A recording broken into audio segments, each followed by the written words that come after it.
In March 1845, the United States Congress passed a resolution to annex Texas.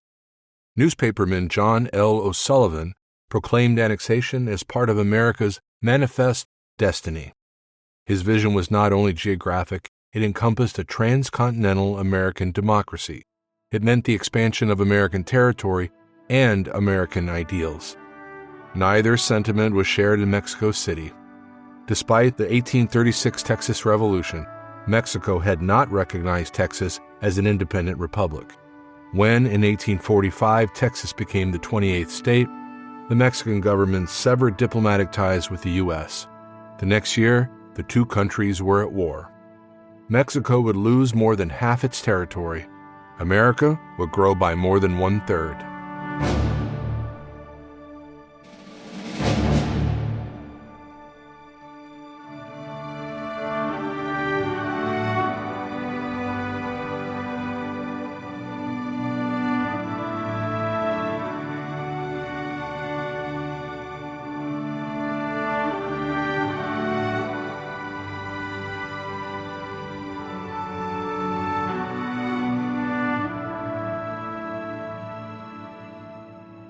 In 1845, Mexico and the U.S. disputed where the border lay between Texas and Mexico. The U.S. maintained that it was the Rio Grande, where Mexico insisted on the river Nueces, 100 miles to the north. In July that year, Democrat President James K. Polk ordered General Zachary Taylor to deploy troops to the disputed territory between the two rivers. Early in 1846, U.S. envoys arrived in Mexico City to negotiate the disputed territory and to purchase Nuevo Mexico and Alta California. General Paredes, the Mexican president, refused to meet with them. On April 24th, Mexican forces crossed the Rio Grande at Rancho de Cerecitos and attacked a U.S. patrol led by Captain Seth Barton Thornton, killing 16 U.S. soldiers. The first major battle of the war took place on May 8th. General Zachary Taylor's U.S. forces defeated General Arista and a larger Mexican force in the Battle of Palo Alto. The next day, the Americans won again at the Battle of Resaca de la Palma. Among Taylor's officers was Second Lieutenant Ulysses S. Grant. On May 9th, Taylor's troops drove the Mexican forces back across the Rio Grande. On May 11th, President Polk asked Congress to declare war, which they did 2 days later. Polk claimed that Mexico passed the boundary of the United States, invaded our territory, shed American blood upon American soil. A point of debate, since the attack on Thornton and his men fell within disputed territory. Many members of the Whig Party opposed the war as an immoral effort to expand America's national span. Congressman Abraham Lincoln introduced the Spot Resolutions, demanding to know the exact location where U.S. blood was shed and challenging Polk's claim that the conflict began on U.S. soil. The transcendentalist Henry David Thoreau refused to pay his taxes in protest of what he considered an unjust war. He will go on to write Civil Disobedience. Anti-slavery activists, including William Lloyd Garrison, condemned the war, viewing it as a naked attempt to gain more slave states. Despite opposition, the war gained momentum. In September, General Taylor's forces besieged and captured the city of Monterrey.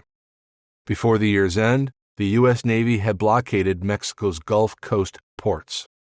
Early in 1847, the Americans launched two major strategies: Taylor's push into northern Mexico and Winfield Scott's amphibious invasion of central Mexico. At the Battle of Buena Vista, General Taylor's small force successfully repelled a much larger Mexican army led by General Santa Anna. This secured the U.S. hold on northern Mexico. In March, General Scott launched an amphibious landing at the port city of Veracruz. Among his officers was Captain Robert E. Lee. He hailed from Virginia. In fact, the majority of American officers and soldiers in the war with Mexico were Southerners. At this juncture, Ulysses S. Grant, a native Ohioan, had been assigned to Scott's army as an infantry officer. Nearly 2 decades later, during the surrender ceremony at Appomattox Courthouse, Grant would recall for Lee how they had met and served together under Scott. On March 29, 1847, after a 20-day siege, and with the help of Commodore Matthew Perry, the city of Veracruz surrendered to General Scott's forces. American victory there opened the route to Mexico City. As Scott and his army progressed, they won several decisive battles just outside the Mexican capital.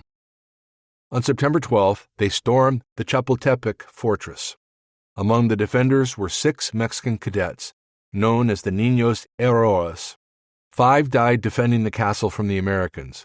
The 6th, Juan Escudia, wrapped himself in the Mexican flag and leapt to his death in order to keep the flag from the Americans.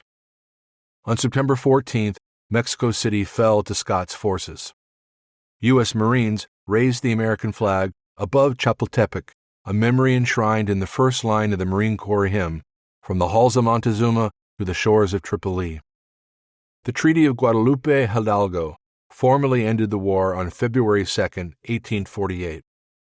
Mexico recognized the Rio Grande as the U.S. border, and in exchange for $15 million, ceded the territories of Alta California and Nuevo Mexico to the United States.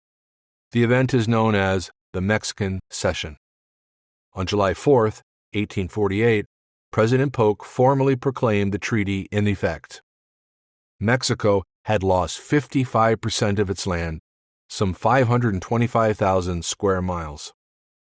Added to the annexation of Texas in 1845 and the acquisition of the Oregon Territory in 1848, the Mexican Cession meant that President Polk had overseen the biggest expansion of territory in American history, altogether more than 1 million square miles.